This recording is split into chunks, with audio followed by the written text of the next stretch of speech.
Hey guys, Paul from Ashen Phoenix. It is new comic book day for the week of August 19th, and we're going to get started right now. This episode brought to you by the comic book store, 30 North Main Street, Glassboro, New Jersey, 08028. Come buy some comics or some D&D stuff. But mainly comics. Because comics. That's what you're here for. Hey guys, Tim from Caves and Scowls, here I am. Let's talk about books. I love how you said, oh, sounds like you haven't done this before, and then you just screw up on the opening that you've done every single time? What? I didn't screw up. I'm having fun.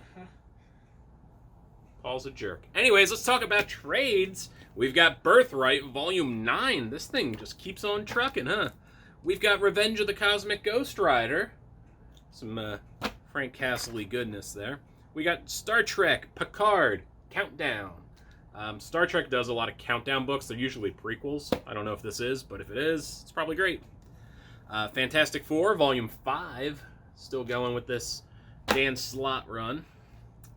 We've got Last of the Independents. This is Matt Fraction.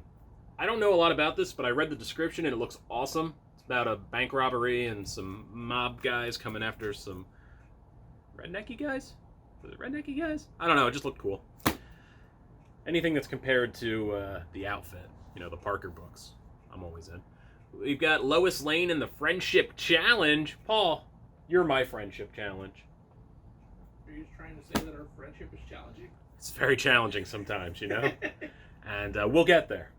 Okay. Yeah. You know, we're not. Batman Adventures Batgirl, A League of Her Own. This is Batgirl in the animated style. I don't know if this is new or old, to be honest with you. But it looks awesome, regardless. I know the cover is redone from an old book. Wonder Woman, Love is the Battlefield. I love Pat Benatar. This is Volume 2. I don't understand how they decide to do their numbering, Paul. Paul, I need you to pay attention. I need your help. How do they decide their numbering, Paul? I have no idea. All right, then. And then finally, Collapser from Young Animal. I reviewed issue 1 of this, and I really did enjoy it. So I'll probably read this at some point and see how it went. First up, we have Maestro, issue number 1, Peter David. I read this blind. I never read the Future Imperfect series, so I've only known a very passing idea of what Maestro is. For those who don't know, he is an alternate reality version of Hulk. They got old, and crazy, and psychopath, and became a bad person. This is the story of how that started. It picks up with Hulk in a dream state, and then coming to find out that the world has ended, and he has to find his place in it again. It's pretty neat seeing M.O.D.A.K in it. M.O.D.A.K has always got a special place, especially for Tim. Tim loves M.O.D.A.K. M.O.D.A.K, great. M.O.D.A.K is great. M.O.D.A.K wants to die. Uh-huh. Yeah, he's old. Aw, like, poor M.O.D.A.K. Crazy old. Poor M.O.D.A.K. I know. But, so M.O.D.A.K is kind of his shepherd, teaching him what's going on in the world. And of course, anything that has to kill everything, it's probably not your best moral compass. So I can see how that might be part of what leads him down that dark path. But it's a 5-issue mini. It's an interesting read. I'd imagine you'd be way more into this if you knew the story. So I can only tell you from just a book standpoint, it was a pretty decent read. I don't know if I want to pick up the rest of the series though. It's up to you. All right, first up, I picked a book I shouldn't have read, and it's Excalibur. Excalibur issue 11. Really? Yeah, because Jubilee on the cover, and my bestest friend Leander loves Jubilee. That's his favorite X-Man. So I said, well, it's a Jubilee story, but you know what? Even though Jubilee is important to the story, it's not a huge Jubilee story, and it kind of was like a weird place to jump in, and I shouldn't have done it. And I'm not going to say it's bad, but this was not a good issue to just dive into. It's a weird team. I wasn't really sold on the team initially, because, I mean, you put Apocalypse on a team. It's just weird. I like just about everybody else, but Apocalypse I can't really get over. As far as the story, it's pretty good, I guess. It's Jubilee being all angry mama about her dragon baby being shot down out of the sky, which apparently happened last issue, and she is trying to destroy everyone. And she's actually doing a pretty impressive job considering she's just stuck in a tree. And then everybody else is setting up to attack some angel-looking cleric-y women with laser arrows. Yeah, I really couldn't get a lot out of this book, but if you've been following it, I'm sure you would enjoy it. It's just not a good issue for me to dive in on. Next up, we have Wonder Woman, Dead Earth. This is issue number 4. This is the end of this series. And it is the last of the humans going up against the last of the mutated Amazonians. And Wonder Woman is in the middle, trying to go through and her depowered self. But the humans are given a chance to completely repower her.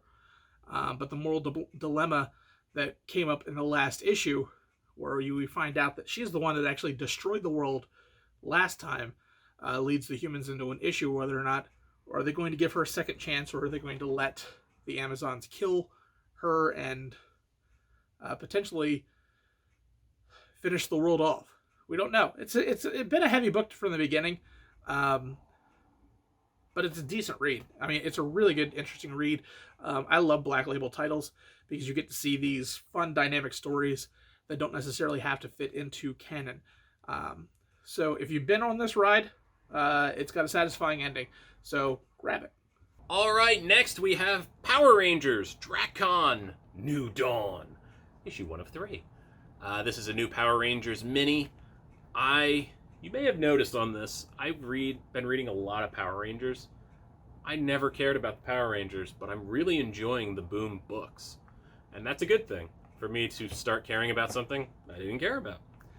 This deals with Kimberly, who was formerly the original Pink Ranger. Now she's been the Ranger Slayer, and now she is in charge of a pretty dark area of the multiverse. And she is ruler, and she's deciding if she wants to be, malevolent or, good. Her heart's in the right place, but she has to make some tough decisions. There's some interesting characters introduced, including a tortured-looking ranger.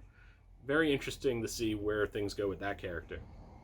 But it's a pretty good setup issue. Tells you what you need to know. And I think this will be a fun one when it's all said and done. So check it out.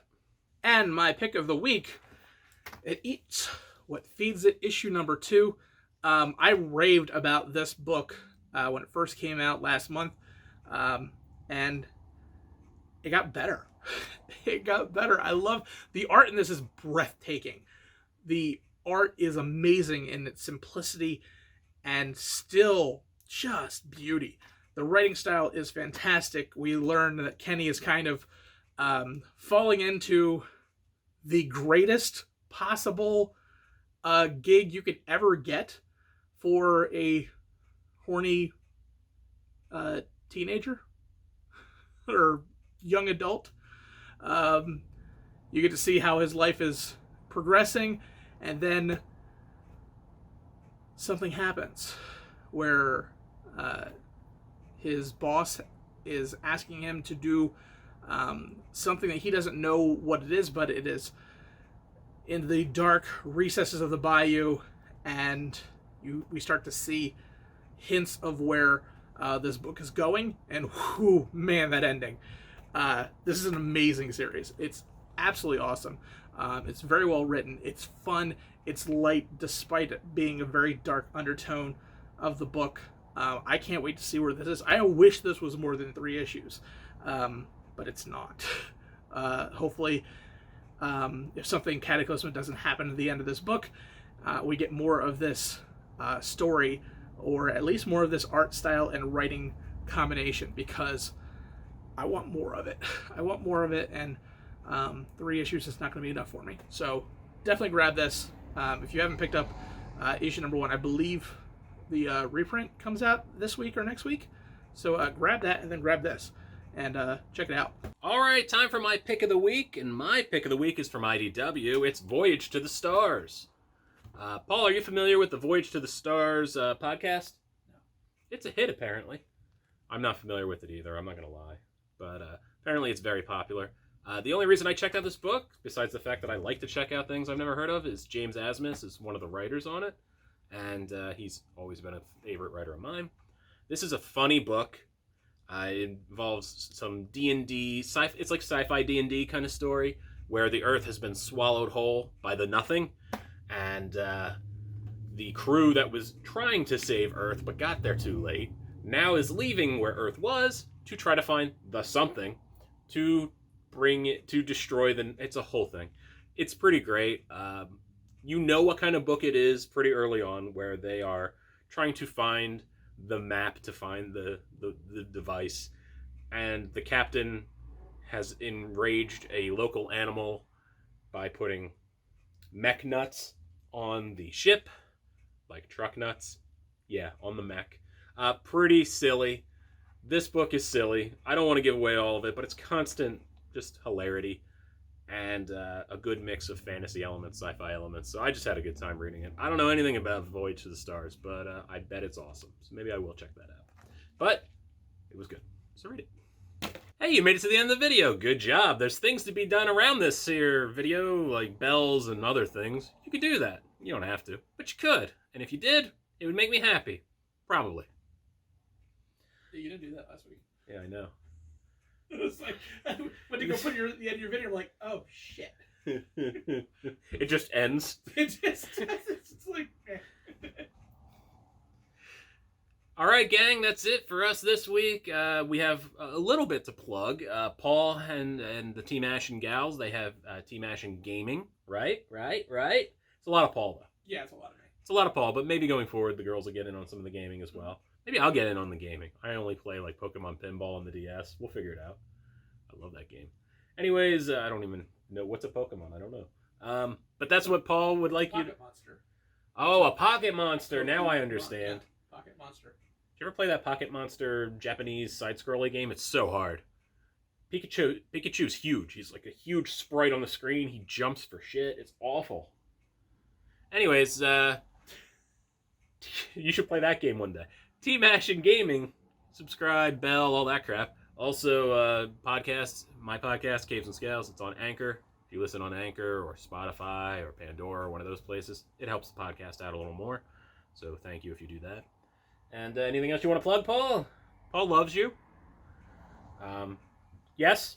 I mean, I tend to. He tends to love. And if you would like a token of Paul's affection, just send a self-addressed stamped envelope to the comic book store, 30 North Main Street, Glassboro, New Jersey. And Paul will send you a sample of love back to you. Now, what does that mean? Sounds really creepy. It's not, though. It's only as creepy as you make it. It's going to be a little heart with doilies. You're going to love it. But, yeah, self-addressed. Doilies are actually kind of expensive. You better, yeah, really, like, he'll do it. You'll never know if you don't send the envelope. I'm going to be forced to now. Yeah, it's great, isn't it? It's coming out of your pay. That's fine. I don't care. Don't look at me like that. Goodbye, everybody.